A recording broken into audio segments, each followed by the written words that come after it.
First up is how to get Tara to fight for you. Tara is Gale's Tressym, a cat-like monstrosity that can claw your enemies. Most players probably have never had Tara in their party, but she's particularly powerful because it seems enemies will not target her. And to get Tara to join you on your adventures, you'll need to play a Gale-origin playthrough. This is because Tara appears at your camp only in a Gale-origin playthrough during your first long rest. Tara gives Gale a Ring of Evasion, which is a very rare ring, but also because she appears in camp after her cutscene, we're actually able to slay her. On her corpse, we'll find a Tressym Collar, which is another very rare item, but more importantly for our purposes, we'll be able to pick up her corpse and drag it to the Underdark, where Glut can reanimate her as a Spore Servant to force her to join our party. Initially upon resurrection, she scurries away, but after heading to camp and then back, Tara comes around and will be part of your party like any other Spore Servant. And it's pretty awesome to be able to control Tara and have her fight your enemies, and it's certainly something most players probably missed. And next up is a secret cutscene with Shadowheart. Within the Blighted Village, there is a hidden tome named Old School Book. This book can be found within a moldering bookcase near the Three Ogres. If you loot the book, your avatar will make a comment, but if you actually read the book, a cutscene will begin with Shadowheart reading the book rather frantically. Her reading is cut short when her wound flares up, and based on my dialogue options, there's really no way to get through to her about what is in the book that's important to her. Even pressing the issue through dialogue and a persuasion check only led to her revealing that she is a follower of Shar. But her interest in the Old School Book makes me wonder if she has ties to the Blighted Village. And this cutscene is also rare because it won't trigger if you already took Shadowheart near the Saluna statue next to the windmill, making this cutscene one that most players probably missed. And next up is a secret cinematic with Scaleridus Fell. During a Dark Urge playthrough after Alfira appears in your camp, if you have another companion kill her before you head to bed, at your next long rest, Scaleridus will appear with unique dialogue. He'll talk about how everything was set in place and yet you failed to take the bait. Scaleridus will go on to say how lost you are and how you'll become sick if you don't murder soon. And while he says he will not speak of this embarrassment again, he does not reward you with the Deathstalker Mantle, which is one of the best capes in the game, which turns the wearer invisible for 2 turns after killing an enemy. And if you had knocked out Alfira so that Quill shows up, you'll get the same dialogue if another companion kills Quill before you. So this dialogue is probably one that most players will miss, since getting it means missing out on that cloak. And next up is a campsite with a secret bonus hidden within it. As you start to head to Act 2, you may end up taking the Mountain Pass, which means you'll pass through the Rosy Morn Monastery Trail. If you decide to head to camp while at the trail, there's actually a secret waiting for you. At one of the overlooks near the edge of camp, if you bring a character there, a fully orchestrated and vocalized version of I Want to Live will start to play. This is one of 2 other campsites in the game that have a hidden location where music will start playing. The other being behind Astarion's tent in the Wilderness campsite in Act 1, and a vista on Worms Rock Overlook, the camp you stay at as you transition to Act 3. And next up are secret interactions with Calm Emotions. This is a level 2 enchantment spell that has a ton of uses, besides using it to protect your party from the Harpy's charm or to snap Cazador's servants out of their charm. Calm Emotions can actually be used in a number of boss fights or other difficult encounters to make them much easier. Within Act 1, you can use Calm Emotions to remove the Redcap's Bloodlust, which lets them attack 3 times and gain 2d8 hit points if it lands a killing blow. It can remove Owlbear's Rage, which grants the Owlbear in the cave the multi-attack ability, 2 strength and constitution, 12 temporary hit points, and resistance to all physical damage. It also removes Null's Frenzied Fury, which grants them 3 attacks per turn, and the Spider Queen's Wrath, used by the Phase Spider Matriarch on Tactician difficulty and above, can be removed by Calm Emotions, which causes the Phase Spider Matriarch to gain 4 strength, lose 1 AC, but also gain an additional attack per turn and resistance to all physical damage. And that is just some of the more powerful enraged conditions that Calm Emotion can remove in just Act 1. However, one of the more notable uses for Calm Emotions is actually on Orin. If you cause her to sort of lose her mind more than she has already lost it by telling her that Sarevok betrayed her by telling her own mother to kill her, she will gain a condition called a Mist Most Scarlet as a side effect of Ball forcibly transforming her into the Slayer. Calm Emotions can actually remove this condition that grants Orin the 25 temporary hit points and a +2 bonus to strength and advantage on wisdom saving throws. So try having Calm Emotions prepared next time you have a Bard, Cleric, or Archfey in your party. And next up is a hidden interaction with the Apostle of Myrkul. The Apostle of Myrkul can actually be disarmed using Exhort the Risen, which is a version of command that can be used on undead, or by using Dirty Trick, Flick o' the Wrist, or really any other disarm ability. However, while he unfortunately does not drop his scythe on the ground from these abilities, which would be amazing to pick up, he will, however, be weaponless for the remainder of the fight, since if the scythe doesn't actually ever appear on the ground, it can't be picked up. Not that the Apostle of Myrkul is very mobile anyways to go and pick it up.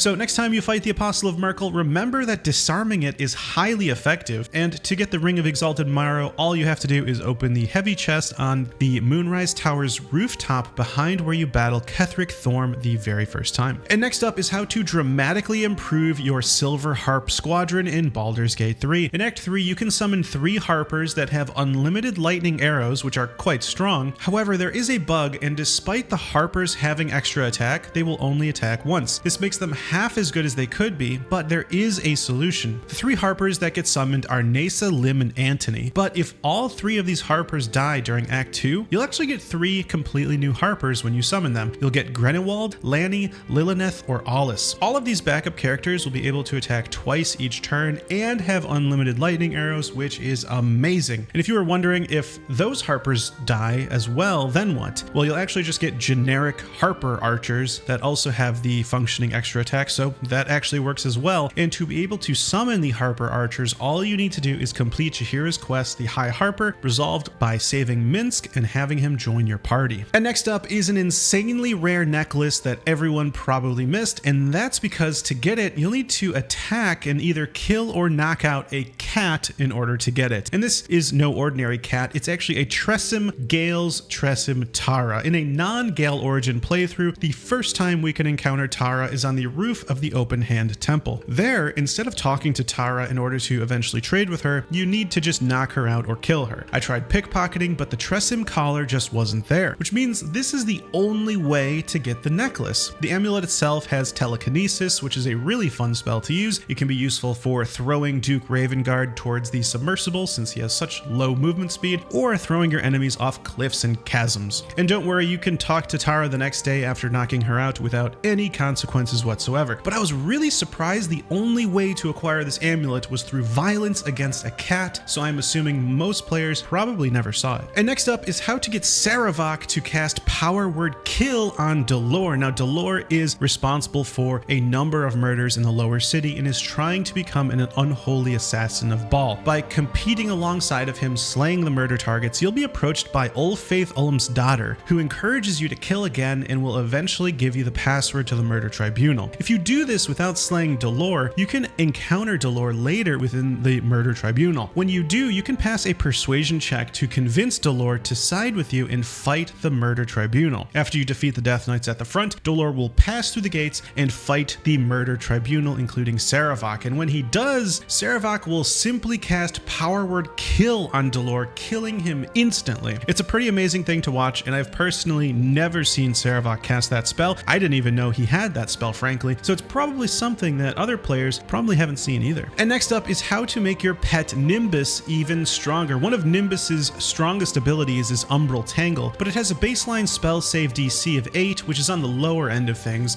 But Nimbus has the ability to drink an elixir of Battle Mage's power, and you can actually permanently increase his spell save DC until long rest. This awesome elixir grants 3 turns of arcane acuity, which refreshes back up to 3 turns once it reaches 2 turns over and over. All you need to do is select Nimbus, hit tab, and then right click the elixir and select Drink Nimbus. This makes Nimbus drink the elixir and gain the elixir of Battle Mage's power condition. It's pretty awesome and can help make Nimbus even more powerful. And next up is an insane interaction with Sorcerer's Metamagic Extended Spell. Extended Spell says that it doubles the duration of conditions, summons, and surfaces caused by spells. But what you might not know is that it also applies to conditions caused by equipment you're wearing. So for example, using Metamagic Extended Spell while wearing the gloves of Battle Mage's power, which grants 2 turns of arcane acuity when you deal damage with a spell or cantrip cantrip that uses a weapon, you'll instead get 4, so it doubled it. This applies to other equipment like Boots of Elemental Momentum, granting 4 turns of momentum instead of 2, Elixir of Bloodlust granting 2 turns of extra attack and temporary hit points instead of 1 turn, and even the Pyro Quickness hat. The examples go on and on, which really makes the case for a level 2 dip into Sorcerer for Metamagic to make whichever build you might be going that much more powerful. And next up is a secret spell that is actually OP.